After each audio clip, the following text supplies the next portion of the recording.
So, yan po ano mga kalingap mga kaedsi, pansin nyo din ba? Grabe no. Itong si Kalingap Edo at Beyonce, di ba? Halos magkamukha na po sila, no? Kita nyo po yung mukha po ni Kalingap Edo, bilog na din po. Di ba? At saka talagang ano noon, bagay na bagay po silang dalawa, ano? Marami nga po yung nababasa po natin ano na sana nga daw po maging totoo na po na yung pagsusuot po ano ni Beyonce ng damit na pangkasal nga po ano. At talagang kitang-kita po natin ano yung kagandahan po ni Beyonce dito. Grabe no, ang laki po talaga ng ipinagbago po ng buhay po ni Beyonce. Kaya naman na nakakatuwa lang po ano mga kalingap mga kaedsi kasi yung dating labandera noon na yun nga binabash pa po nila noon, 'di ba? Sinasabihan nila na labandera lang daw po itong si Beyonce, pero kita nyo naman po yung nangyayari po ngayon ano sa buhay po ni Beyonce. Kumbaga napakasaya po natin na ang laki po ano ng ipinagbago po ng buhay po ni Beyonce simula po nang natulungan po siya ng kalingap. At ayan nga po ano mga kalingap mga kaedsi, dahil nga po sa suot na naman po ano ni Beyonce na ito. Talagang nagsisilabasan na naman po yung mga basher na inggit po ano sa pananamit nga po ni Beyonce. At yun nga po ano mga kalingap mga kaedsi, napakasaya po natin dahil nga po simula po nang natulungan po ano ng team kalingap po itong si Beyonce.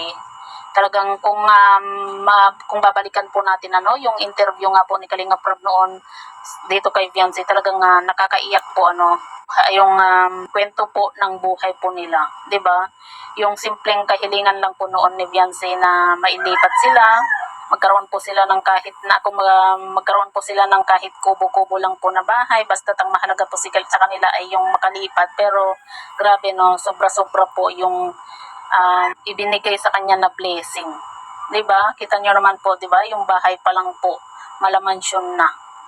Tapos yung mga nangyayari po ngayon sa buhay po niya, kumbaga nakakapag-aral na po siya na hindi na po problema ng kanilang magulang ano, yung pag-aaral po ni Beyonce, 'di ba? Doon pa lang po talagang napakasaya na rin po natin ano.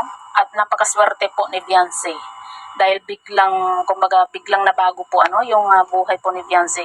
Sa isang taon nga po ano, talagang masasabi po natin ano na sobrang napakaswerte po ni Beyonce. Napakadami pong nangyari po ano sa buhay po ni Beyonce. Kita nyo naman po ngayon, 'di ba?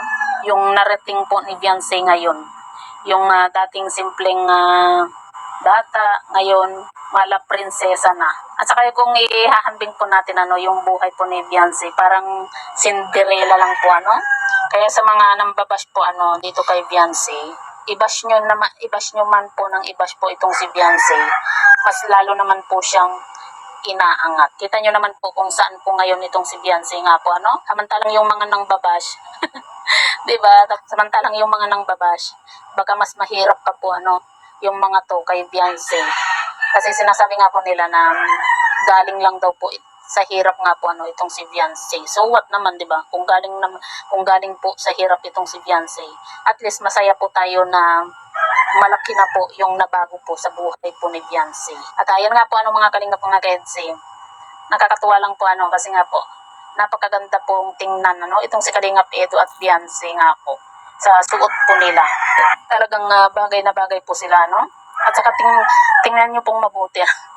Itong si Beyonce at Kalingap Edo halos magkamukha na po sila. At saka yung sa edad po ano, kumaga hindi natin na masasabi na batang-bata po itong si Beyonce kay Kalingap Edo dahil hindi na po nalalayo ano yung mukha po ni Beyonce dito kay Kalingap Edo nga po. At saka kung sakali man po, at saka wala naman pong problema no kung malaki man po yung agwat po ano ni Kalingap Edo at Beyonce nga po. Sabi nga po, 'di ba, it doesn't matter. Ang mahalaga po, yung masaya po sila, nagkakaintindihan po sila, 'di ba? At ang mahalaga po, totoo po sila sa isa't isa.